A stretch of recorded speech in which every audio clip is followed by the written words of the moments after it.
Greetings, my name is Monty Martin. And I'm Kelly McLaughlin. And we are the Dungeon Dudes. Welcome to our subclass tier ranking for the Ranger in the Player's Handbook 2024.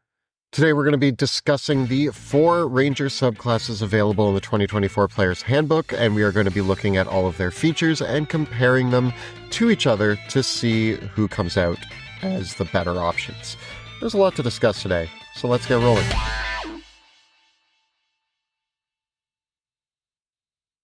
This week's episode of our show is sponsored by our fantastic friends at Hit Point Press, who have their amazing Black Friday sale going live now.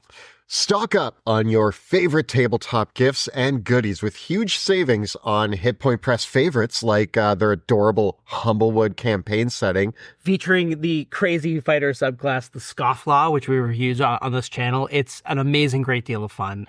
Humblewood is amazing. Totally worth picking up. If that's not your cup of tea, you can check out the goofy yet horrifying Heckna campaign setting, which is sort of a macabre circus act come to life for D&D.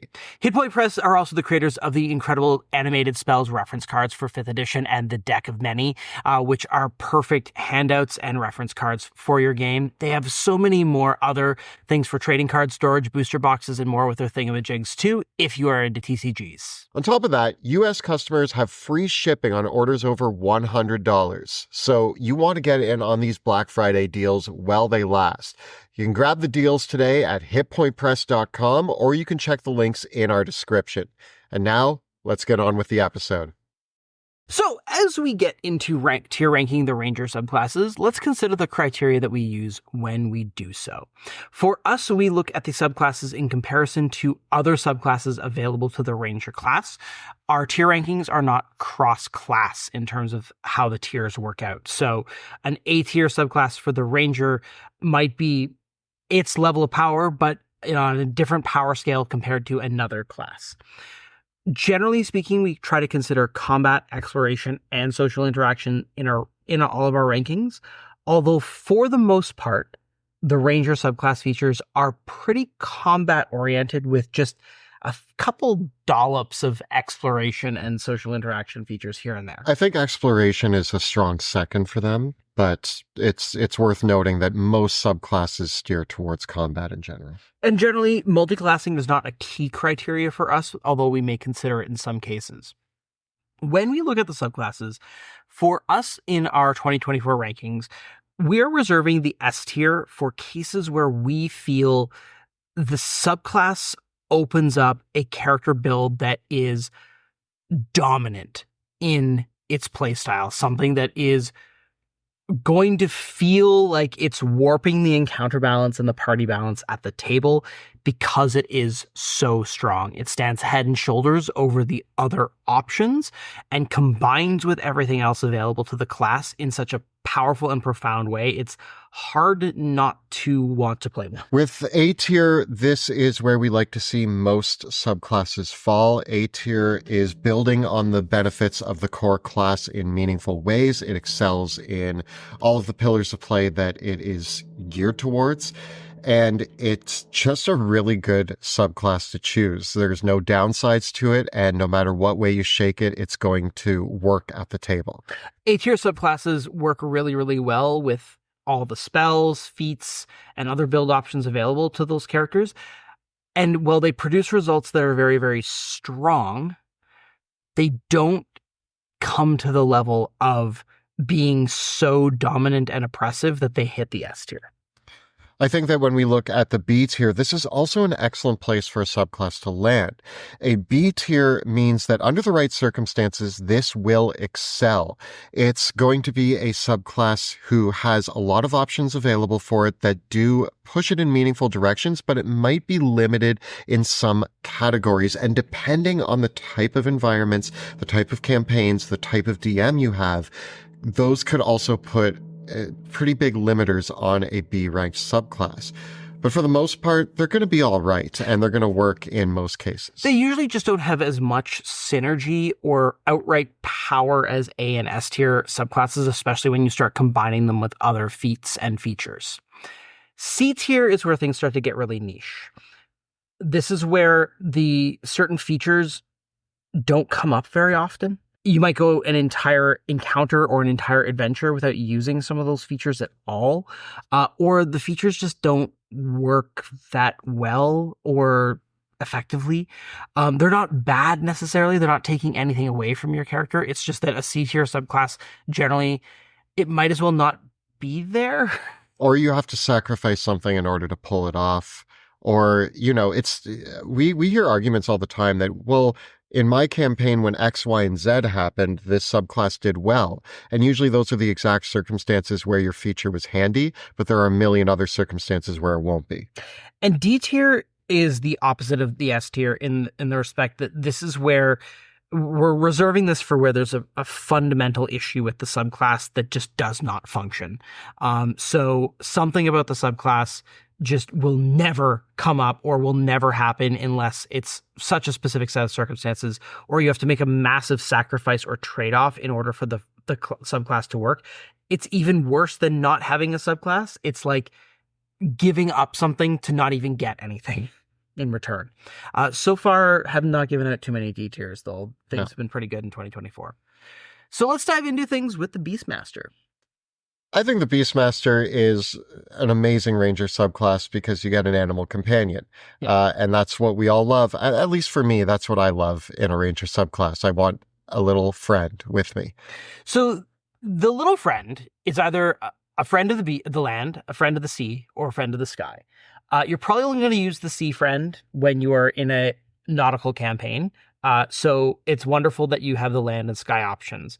The sky beast, obviously, it flies, whereas the land beast does a little bit more damage and can knock targets prone if it moves up to them before attacking them. And it also has more hit points. The beast of the sky, though, has the flyby sort of feature, so it can move around without provoking opportunity attacks.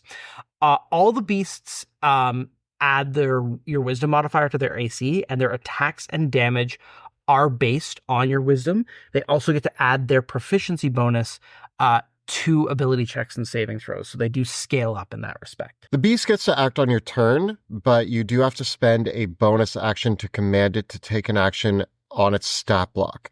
You can also spend one of your attacks to command it to make a beast strike, which is their basic attack. If you don't use your bonus action to command it, it just takes the dodge action. So this is a subclass that really is going to depend on your use of your bonus action. Starting at level 7, when you use the bonus action to command it, you can also command it to use its bonus action to dash, disengage, dodge, or help. This makes it a lot tougher because the beast always gets to move. Yeah. Then now you're commanding it as a bonus action and it can dodge at the same time, which makes it a great extra tank. Yeah. In that respect, or to dash to get to exactly where it needs to be. Or even to help, which can give you advantage. Yeah. Yep. It also now deals force damage with its attacks. At level 11, you gain Bestial Fury. When your beast takes the beast strike action, it can now attack twice when commanded and can benefit from Hunter's Mark as well once per turn. At level 15, when you cast a spell on yourself, it also affects your beast, which is pretty cool. Okay. I like the 2024 Beastmaster. The old Beastmaster, but the new Beastmaster. The new one, this is great. The Beastmaster is putting an extra body on the field. Yeah. Which is a pretty robust little guy, right? This guy's got 25 hit points at level 5. It's got 50 hit points at level 10. It's got 100 hit points at level 20. So it's reasonable tough. It's got a pretty mediocre AC, though, for the most part, unless you're maxing out your wisdom. So it's usually going to be hovering around AC 16, 17, which is not bad, not great. And it does require some investment in your wisdom to make its attack bonus really, really good. But it deals good amount of extra damage. And I think for the archer playstyle of the ranger, who doesn't really have anything to do with their bonus action anymore anyways, it's really good. Yeah, I mean, the Beastmaster has always been conceptually my favorite Ranger subclass. Mm-hmm. And it's nice to see it be as well delivered as it is here. I do think the Beast of the Land is the best choice, although I can see a case for the beast that can fly, using it as a scout. I love having Find Familiars so that I can have a flying Yeah. scout to see things, but I think Beast of the Land is generally the best option here. Really, all of these abilities are just adding more to your beast. There's not a lot to this subclass, which one thing that I will point out that I will say is a flaw of the subclass, but not a big flaw, just a very tiny one. 100 hit points at 20th level is actually not that much. It's good, but it's not great. And if your beast dies, you basically, until you get a moment to resurrect it, you don't have a subclass. But that's not going to happen very often, and you can be pretty careful about it. Mm-hmm. That's the only thing I think holding it back from being an S tier is if the beast had better AC and even more hit points, and like I don't know, if there was magic items that I could slap on my beast or ways that I could augment my beast in different ways, we might be looking at something different, but that might also be too much. So be careful and don't let your beast die in combat. But for the most part, even having your beast being able to attack twice with force damage, then take the help action to grant you advantage to shoot your heavy crossbow and push them 10 feet away. And then your beast, is chilling there and they have to move back. I don't know. There's a lot of different options here to protect your beast or have the beast protect you for some synergy. And putting another body on the board is huge because any attack made against the beast is an attack not made against the party. So it's almost your beast. It doesn't actually, other than the fact that I just said if they die, you don't have a subclass. The truth of the matter is, if your beast dies, they can come back with the cost of a spell slot. So if your beast dies, and that's 100 hit points, we're talking 20th level here, but for the sake of it, that's 100 hit points that didn't get dished out to the party at all.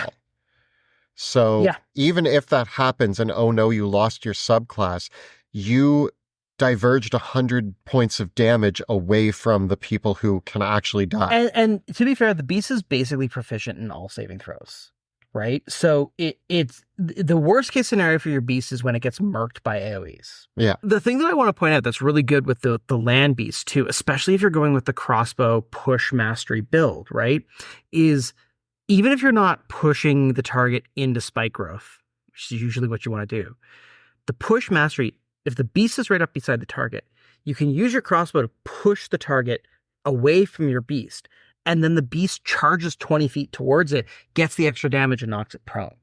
Yeah. And then and rinse and repeat. Rinse and repeat. So you get a really nice combo that's just for you. And if you're combining it with anything else, like I also think that combining it with the other summon spells so that you've got a pack of animals is really effective. And I just think, like, if I was doing the Beastmaster, I would grab Crossbow Expert as my feat. I would then boost I would keep my Wisdom and Dexterity at parity. So go with the Wisdom-based build for the Ranger. So I've got Wisdom 18, Dex 18. And I think you're going to be really happy with it. Also, like, who doesn't want to roleplay having an animal companion? I think this is an A. I do too. I think that it's a solid pick. I think that it does have some trade-offs. I'm not going to say it has trade-offs. It just has some specific build requirements to it. It wants you to invest in Wisdom, which is not a bad thing for the Ranger, given the other spells and everything. Doesn't want you to dual wield. It doesn't want you to do it. It doesn't make dual wielding sing.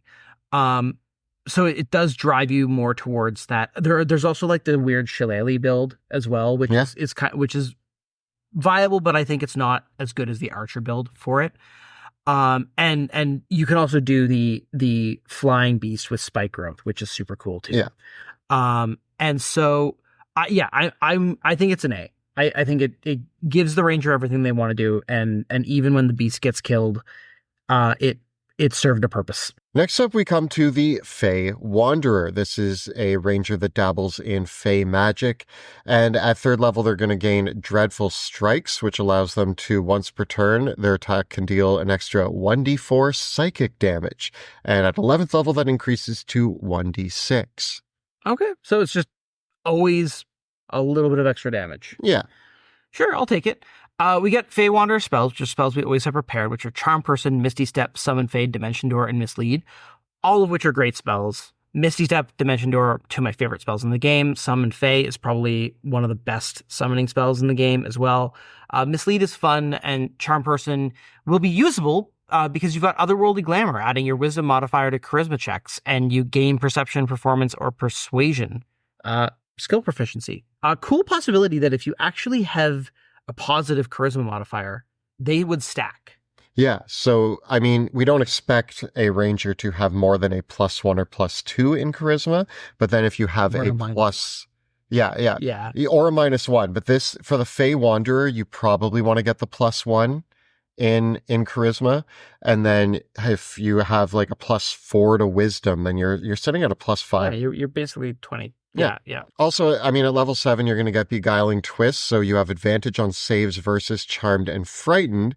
And when you or a creature within 120 feet of you succeeds a save versus these conditions, you can actually use a reaction to force another creature to make a wisdom save or be charmed or frightened for 1 minute, which is pretty cool. When these conditions come up, they are pretty debilitating, and being able to be like, no, you are charmed instead. It's a fun way to sort of reverse the situation in your favor. Level 11, you get Fey Reinforcements, and you can cast Summon Fey once per day without expending a spell slot. And when you do it with this once per day power or just using a spell slot as normal, you can make it so that you don't have to concentrate on it, but when you do it only lasts 1 minute. This is awesome. This is great. Summon Fey is a great spell, and not having to concentrate on it is even better, even if it only lasts 1 minute when you do that. That basically means that you can combine summoning a Fey creature with Hunter's Mark. Or whatever else. Well, whatever else. But I mean, there is a case here that Rangers, if they're not casting Hunter's Mark, they lose out on a lot of features. Can you just keep summoning lots of Fey and not concentrating on them? Because it doesn't say you can't. So can you just use all your spell slots? And so you get the one summon free an army of Fey? casting, Yeah, plus all of your spell slots, and you summon a bunch of Fey. You're never really going to have more than 3 or 4, even with that. That's still a lot of Fey. That still is a lot of Fey. Huh. It's Fey Day. And on top of that, if we want to talk about casting spells without requiring a spell slot, at level 15, you get Misty Wanderer, so now you can cast Misty Step without expending a spell slot a number of times equal to your Wisdom modifier per day. And you can bring an ally with you when you use Misty Step to teleport. So at high levels, Fey Wanderer gets free Fey summons and free Misty Steps, which are 2 great spells. At low levels, they are getting a really great spell list, and they are getting a okay damage boost. Again, this is a case where I don't see anything to remotely complain about. I don't see anything that is niche, except, okay, the only niche ability is how often Charmed and Frightened comes up. But again, this is the sort of thing that I think is very okay for a middle ground ability, because when it does come up, boy, does it feel good to have the ability to shrug that off or throw it at Charm somebody and else. Fear are not necessarily uncommon, and advantage on saves against those would for many subclasses would be a whole feature, and the twist around on it is just kind of icing. Yeah. I wish that the psychic damage was more than a D4. Yeah, it goes up to a D6 at 11th level. I wish it had started at a D6 and went up to a D8. I mean, It's weirdly uninspired, too. Like, it's just like, yeah, here, just do extra damage, whatever. I feel like there's classes out there that can do more extra damage more conveniently. Not only classes, but other Ranger subclasses. It's the only downside. I mean, I'm not angry that I'm getting extra damage. I'll take it, yeah. I'll take it. There's just, compared to many of the options out there that say, this character does extra damage, it's kind of weak. But I think that's holding it back from an S, not holding it back from being an A. Yeah, I mean, we've got the only subclass that has an actual social interaction boost, and it's a good one. Yeah. It's a great spell list. The Summon Fey feature is great. The Misty Step feature feels Late? It does. I'll take it. Like, it's a great feature, but it's I late. feel like this is an A- for me.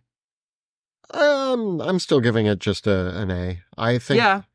I mean, yeah, we don't have the minus, but we say minus and plus to let you know sometimes that it's higher or lower than some of the other ones that we've given in the same category. It's like I'm on the fence. Right? I'm not on the fence. I think that's where I am. It's my currently in 2024. I think it's my second favorite. Yeah, I like it. I think that the teleportation is cool. Mm-hmm. I think that it has the social interaction boosts are cool, but like you're still only going to be okay as a party face with this ranger.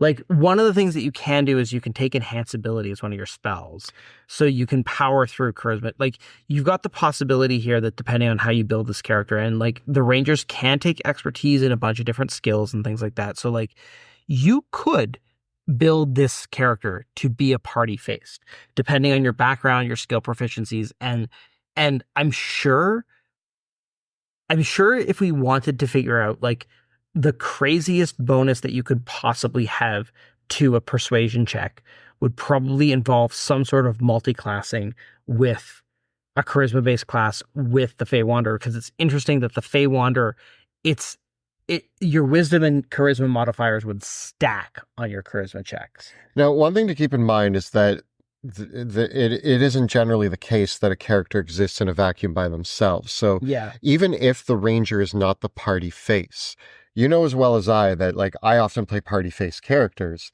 but the amount of times that Jill and Joe have to end up talking their way into or out of something is constant. And so being able to be like, yeah, I'm the rugged ranger, but if I have to make a persuasion check, I got this, is still better than not having it. Yeah, and all I'll say is that it works with any build you want to go with. Yeah. Too. I think it's solid in that respect. So I'm willing to give the A here. Next we come to the Gloom Stalker. Oh, the Gloom Stalker. I think this has been everyone's favorite for a while. Starting with its third level feature, Dread Ambusher, which adds your wisdom modifier to initiative rolls, gives you 10 feet extra speed on the first turn of combat, and wisdom modifier number of times per day. You can deal 2d6 extra psychic damage on an attack, but only once per turn. This is nerfed from the 2014 Gloom Stalker ability. Heavily. I do want to point something out though. We've talked on this series of subclass rankings that S tier is sometimes a dangerous place for a subclass to exist in. The Gloom Stalker, when it came out for the 2014 rule set, blew all the other rangers out of the water to a point where it was almost detrimental to the ranger. It was like either play a Gloom Stalker or get out. Yeah. And so I am sad to see the nerfs on Gloom Stalker here, but also I completely get it. And I think that Gloom Stalker needed to be brought down to a reasonable level with the other classes. It stings because I know how cool they were and how powerful they were, and I've seen them in action. They still have a lot of toys here, which we'll talk about, but this right away, this ability, you're just like, oh, hey, where's the stuff? Where's the extra attack? It's now been turned into it. I think that to just call out, this is an example of a nerf that hits from two sides. So first, not only was it changed from an extra attack to just 2d6 extra damage on an attack. Well, it was an extra attack that didn't d8 extra damage, and now it's just 2d6 extra damage on one attack. Mm-hmm. But it's also now limited to wisdom modifier number of times per day, which for most rangers is going to be a maximum of 2 to 5 uses. Very few rangers are going to max out their wisdom. And so yes, you can use it more than once per combat, but that means that even if you use half, like, let's just say that you have a wisdom of 18. Not a lot of rangers are going to have a wisdom 18. I'm just going to say that. But then you use it twice in a single combat. That was 46 extra damage.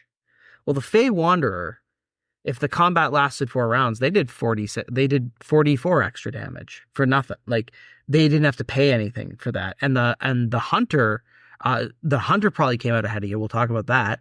And the Beastmaster almost certainly came out ahead of you in the because they have a because of the beast. A beast attacking, right? So this is now the unequivocally of the damage boosts, I think it's the weakest. Yeah, and it went from in 2014 being the strongest to now being the weakest. It's still weirdly the most bursty. Yeah, right? You get to burst when it matters, but you are very limited in how many times you get to do that per day. And it does go up to 2d8, but it's still, I still think most of the other Ranger subclass damage boosts are going to come out ahead of you. Now, especially if the day gets longer. I do want to say that this is still a pretty cool ability.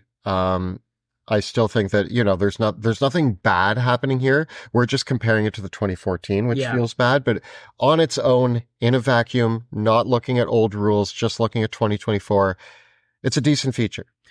But it is definitely, I think, the worst of the 4 damage boosts in the player's handbook. I mean, you do get a bonus to initiative, and you get extra movement speed on the first round of combat. So there is more than just the burst damage happening. So as an ability overall, you're gaining 3 things. You're probably going first in combat or close to. You get to get yourself to the position you want to be in, and you can drop the burst damage on the first round of combat if you want. And there's a couple more parts of the picture, because we actually get our Gloom Stalker spells at level 3, which are Disguise Self, Rope Trick, Fear, Greater Invisibility, and Seeming.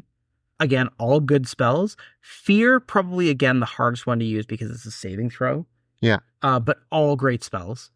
And we also get Umbral Sight, which gives us Dark Vision. The thing that I would have thought would have been nerfed, but isn't nerfed, you are invisible in darkness against creatures that have dark vision. This is the turning point for the Gloom Stalker. So you read that first ability and you're like, but you still have the ability to turn invisible in darkness, which is incredible. This is an incredible feature, and Monty and I both have seen it at the table many times where it's incredibly useful. Because the thing here is that this is where the real damage boost is. Because now, if you are in darkness, you have advantage on all your attack rolls. And enemies that don't have true sight or tremor sense or blind sight, if they are relying on dark vision or regular vision and you're in darkness, they can't see you. They have disadvantage. They have disadvantage to attack you, and you have advantage on your attacks against them. And that is where the damage you'll get the boost in the form of the accuracy increase, right? A lot of people don't realize that, like, saying you have advantage on all of your attacks is a damage boost, because the chances of you hitting with all of your attacks goes way up. Yeah, and so that in that respect, we can be like, okay, we have potentially the biggest damage boost when you combine those. Right. But it relies on darkness. It does rely on darkness, which means it is shut off in a bright day. Because you need to be in darkness, not dim light. You need to be in darkness. And so this is one of those situations where if you are in a party where everybody in the party has dark vision, you are singing. You are so happy. Except that none of your party can see where you are. Yeah. Which has happened to us. Yeah. Right. That your party can't see you either, which is hilarious.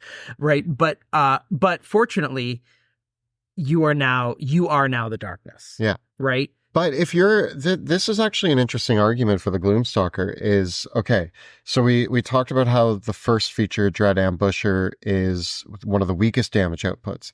The amazing option here is reliant on campaign setting, environment setting, DM interpretation of darkness. And darkness isn't necessarily an uncommon thing. But it can be. But it can be.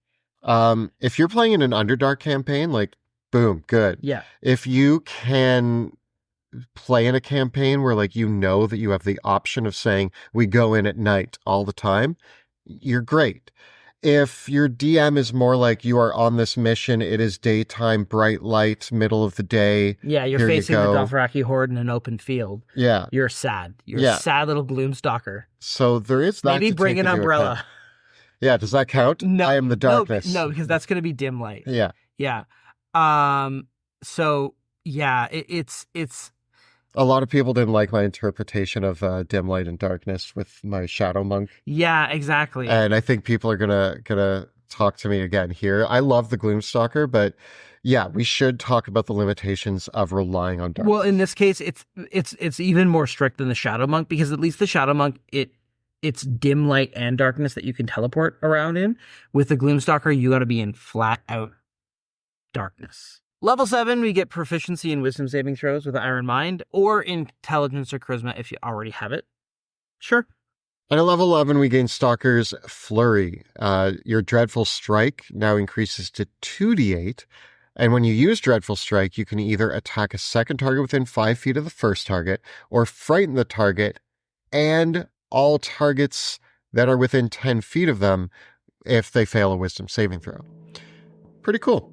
Yeah, sure. I mean, I'll take it. 2d8 is better than 2d6. Yeah. Still limited on how many times we can use it, but being able to frighten all the targets in a group, I think that's going to be more useful than attacking. It's not very often that you have two targets right next to each other. It does happen sometimes, but I think, frightening a whole group of people could be really helpful. Shadowy Dodge, you can use your reaction to impose disadvantage on an attack against you and then teleport 30 feet away. Cool. The Gloom Stalker is still the top tier choice for those who want to take 5 levels of Ranger and then be a fighter or a rogue for the rest of their levels.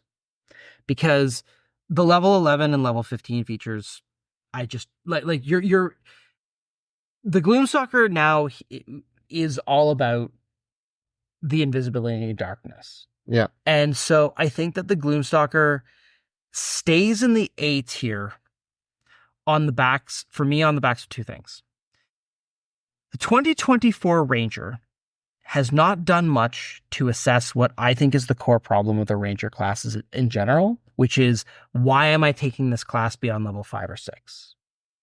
So for the most part, I think that a lot of people who are like min-maxing with the Ranger, you're going to take maybe 5 or 6 levels of Ranger and then take it as far as getting roving, basically, or extra attack, and then you're going to go over to rogue or fighter or both.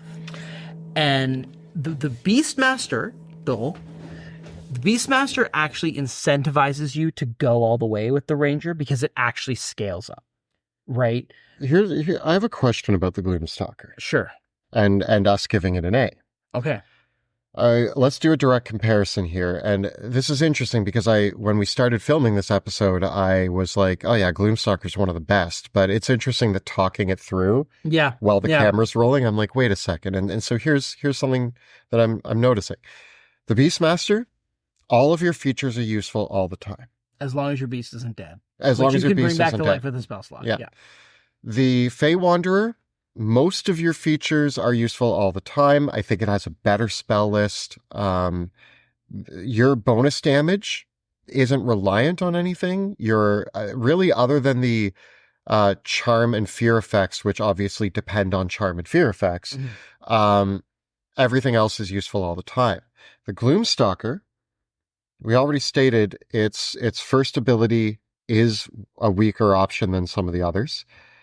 And its main awesome ability is useful in specific situations which come up, I'm going to say 50% of the time. I mean, they come up a lot, like in dungeon crawls especially, and stuff like that. Do you think they come up enough to not make this a B tier, where B tier we specify that it excels in the right circumstances? Well, I mean, I personally think that, definitionally, this is what I would say. If you are multi-classing with this and playing it in the right campaign, it's amazing. Yeah, but that's if you're going straight Ranger 20 with this, I don't think it's the way, right? I Shadowy Dodge, eh. I mean, it's kind of cool, but it's also at 15th level. And Stalker's Flurry. I mean, you get the bonus damage. I'm not going to cry about it. I'm not, and I do like the Frighten ability. But like, I just think that there's Stalker's Flurry. Mm-hmm. Compare. I hate to do this because we try not to talk about multi-classing, but a Ranger 5, Rogue 5. Gloom Stalker Ranger 5, Rogue 5 is way stronger than Gloom Stalker Ranger 10. In in what circumstance is that the way to go? No, which is why I think... Because you've got Uncanny Dodge instead of Shadowy Dodge. I think that's You've got the Sneak Attack instead of... Like, Sneak Attack is already going to pull you way ahead on the damage rate. As a straight Ranger subclass, I don't think Gloom Stalker is where it once was. I think it's fallen from grace. It absolutely has. And it is behind both the Beastmaster and the Fey Wanderer. You are better... I think that this is a clear case of the Gloom Stalker. Now, the Gloom Stalker always was the thing. Even Jill did this in our game in the 2014 rules. She took 5 levels of Ranger and then got out of there. Went rogue. And if you're gonna, she went, yeah. She went rogue. Yeah, she went rogue, right? And I think that that's basically the case. Is the Gloom Stalker is perfect for someone that wants to play 5 levels of Ranger and then go into Rogue from there. And I don't think, and it completely leans into that whole thing of like, get all the good stuff. And that's just it. It's like, there's a lot of the Ranger Rogue combination is unequivocally stronger than the sum of its parts. Yeah. You get a lot out of that combo. Whereas staying Ranger, you have to look at the subclasses for a reason to stay Ranger beyond level 5, I think. Beastmaster gives you that reason. I think that Fey Wanderer... some of its best features are the high level ones. They are, but... I want to cast a Fey... I want to summon a Fey Spirit without concentration. I want it. That's why I'm taking the class. You still might be stronger with Arcane Trickster. Yeah, but for the sake of not talking too much about multiclassing, I think that the Fey Wanderer and the Beastmaster are stronger all the way through. Okay. I'm giving this a B. I'll agree with you. The Hunter might even be better than this. No, I don't know if we'll talk about the Hunter in a sec, but I still think the invisibility and darkness thing is off the chain. Like it is of all the things that are possibly degenerate in the Ranger subclasses, like this is one of those ones that like it will just be dominant in those situations. So it really does pull it ahead. Yeah. In that respect. But yeah, it's one ability though that we're talking about. I know. It's one feature. And let's put it this way. The 2014 Gloom Stalker was S tier because the other Ranger subclasses suck that much. Yep. So moving on to the Hunter. At level 3, you get Hunter's Lore. So while a creature is marked by your Hunter's Mark, you know its immunities, resistances, and vulnerabilities if it has any. Cute. Your character probably has no way to take advantage of this. Yeah, it maybe... But your party members... Your party member. Like, you can yell out, hey, wizard, it's immune to fire damage. And your wizard goes, no fireballs for me today. I mean, the wizard probably goes, yeah, I know, it's a fire dragon or a fire elemental. Like, but, yeah. It depends. It depends how knowledgeable your party is with all of the monsters in the game. Also, level 3, you're going to gain Hunter's Prey. After each rest, choose either Colossus Slayer, which grants you a once per turn damage bonus of 1d8 on attacks against a wounded target. So any target that doesn't have its maximum hit points. Or you can choose Horde Breaker. Once per turn, you may make an additional attack against a target within 5 feet of another target that you attacked.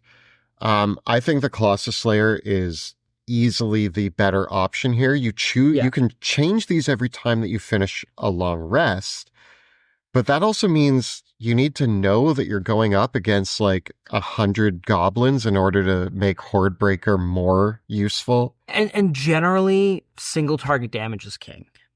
Yeah. Right?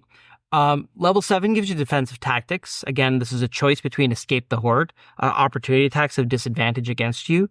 Cute, but I think that there's a lot of other ways to just not worry about opportunity attacks in general.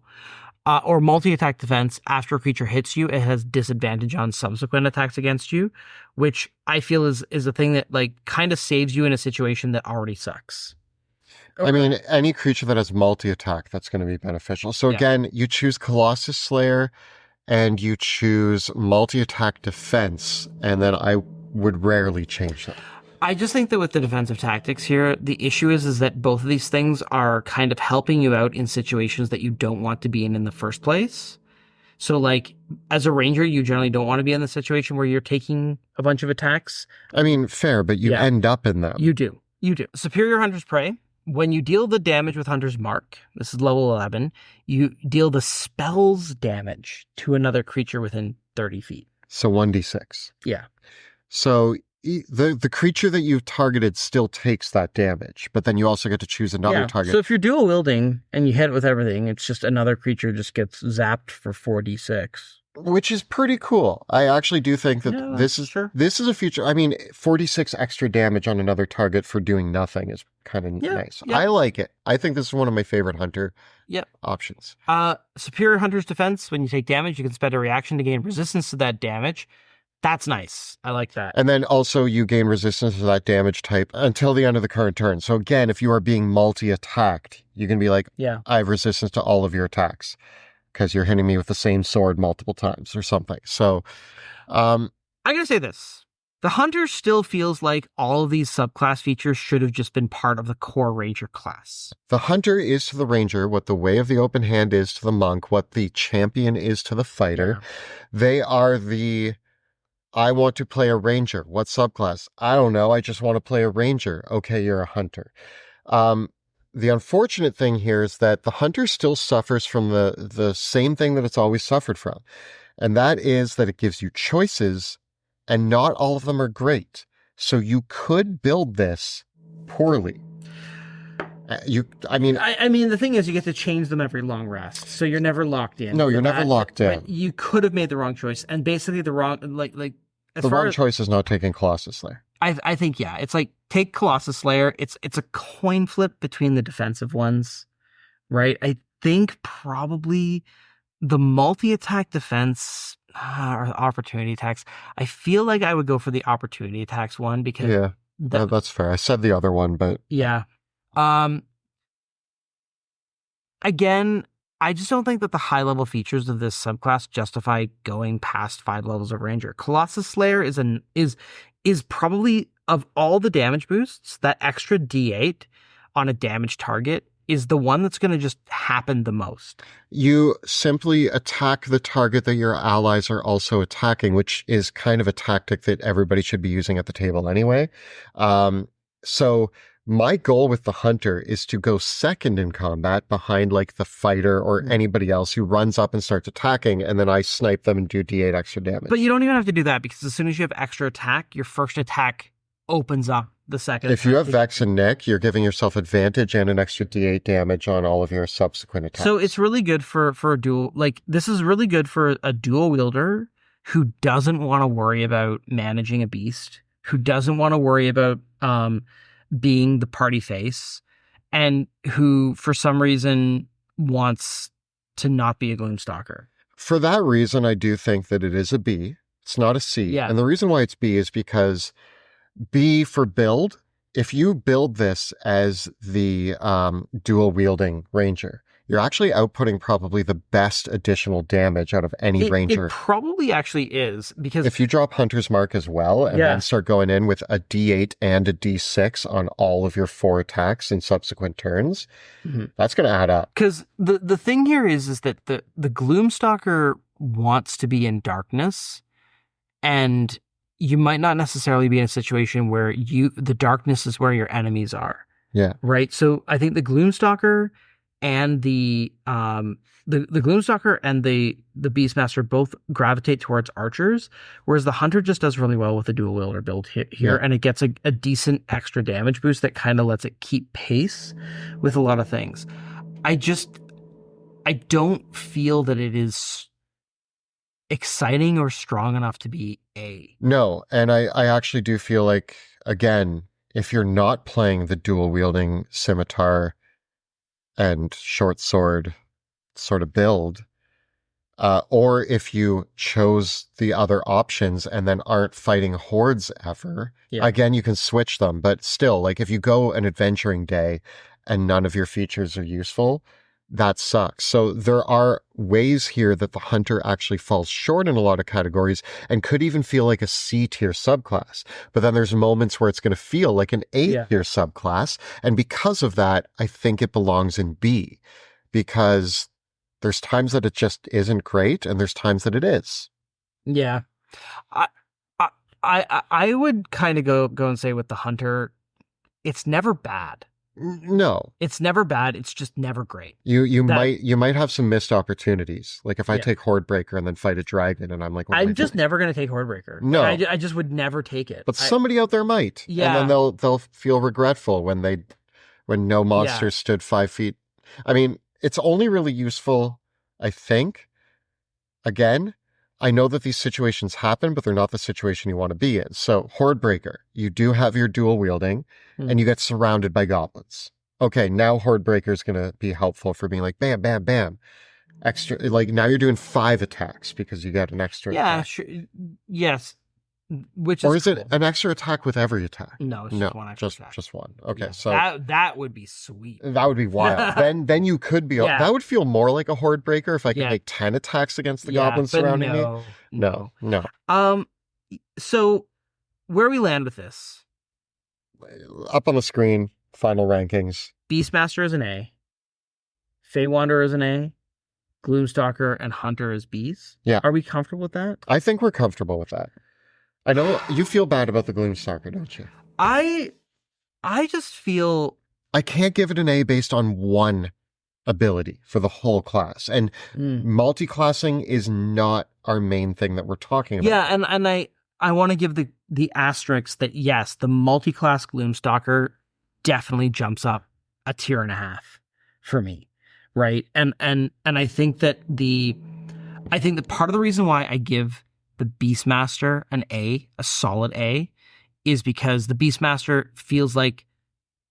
and the Fey Wanderer feel like they actually are offering something for people who stick with Ranger. They're good whether you multi-class or stick with Ranger. Whereas I feel like both the Hunter and the Gloom Stalker, they're kind of here for people who are going to take 5 levels of Ranger and get out of there. And when you do that... Which is build dependent, right? Which is, when you do that, it jumps up a tier. Yeah. Right? And that would kind of be my, like, nuance. Yeah, and I think that's the case. Is B, we often say B is for build, and I think both the Hunter and the Gloom Stalker are saying there's a build here. Yeah. That really works. Yeah. S tier in the right campaign. And I will say that that just for what it's worth for me, I think the Gloom Stalker Ranger Rogue is probably still one of the strongest Ranger builds going.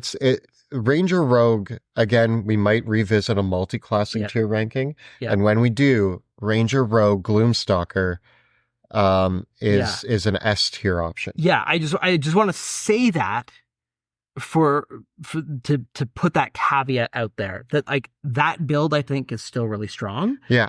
I think that the single class, but I think that the absolute strongest single class Ranger is probably the Beastmaster. Yeah. Yeah. So that's our thoughts on the Rangers. Tell us which subclasses you like the most, or which ones you're the most excited to play, or whether you're going to be multi-classing and taking the Gloom Stalker Ranger Rogue option. Tell us about all of that in the comments below. The videos that we create on our channel are made possible thanks to the incredible generosity of our Patreon supporters. If you enjoy the content that we create here and found our tier ranking video useful, consider becoming a patron of the show. It really helps us out. Links are right down below. And if you want to see a Gloom Stalker Ranger Rogue in play, you can check out our adventures in the world of Drakenheim, which airs Tuesday evenings right here on YouTube. You can check out all the previous episodes right up over there. And we got plenty more tier ranking for all the 2024 subclasses right up over here. Please subscribe to our channel, like this video, and ring that bell so that you never miss an episode. Thanks so much for watching. See you next time in the dungeon.